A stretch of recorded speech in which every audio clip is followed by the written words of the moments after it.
You're approaching the outer limit, our infinite struggle to intersect the axis that is science and the elusive curve that is the universe.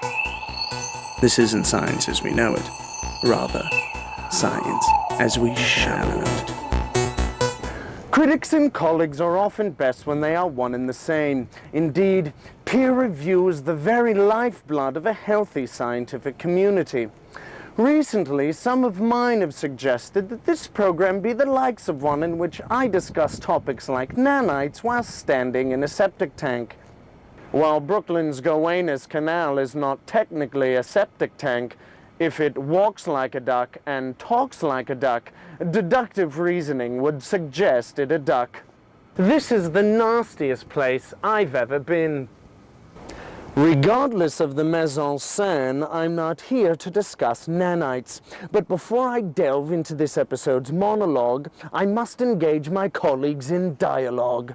Thus far from our scientist toolkit, we've withdrawn 3 points: observation, hypothesis, and experimentation. With vertices of analysis, we've got a scientific method triangle and the bounded area thesis.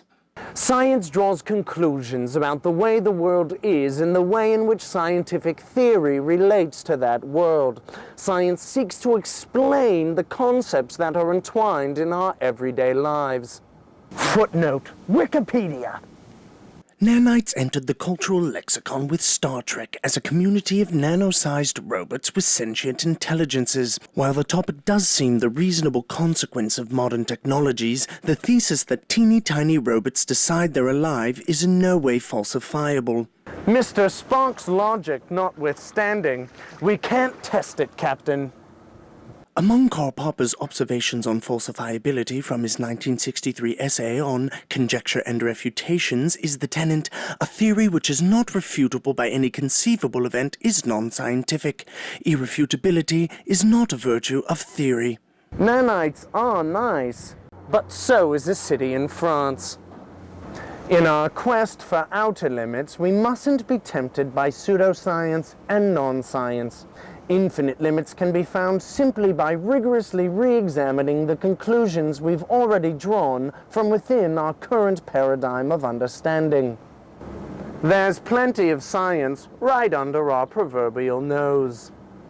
The Gowanus Canal is a concrete example of the human impact on the environment, but the anthropogenic impact on global warming is a conclusion that lies at the very limit of the scientific method itself.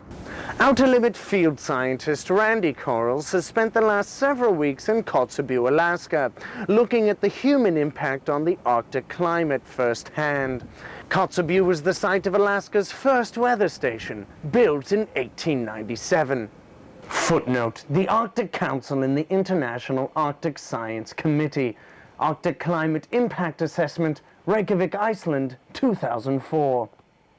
The ACIA is the first comprehensive integrated assessment of climate change and ultraviolet radiation across the entire Arctic region, which together with the Antarctic Peninsula experienced the greatest regional warming on Earth in recent decades. Results include extensive melting of glaciers, reduction of extant sea ice, increases in precipitation, but a decrease in the duration of snow cover. These are interpreted to be due at least in part to anthropogenic intensification of the global greenhouse effect, although the El Niño Southern Oscillation and the Interdecadal Arctic Oscillation also affect the Arctic. Smokestacks are certainly bad, but they're not certainly smoking guns. Like the old joke, when is science no longer science when lawyers get involved suggests, the use of science as the primary arbiter of disputes has its own limits.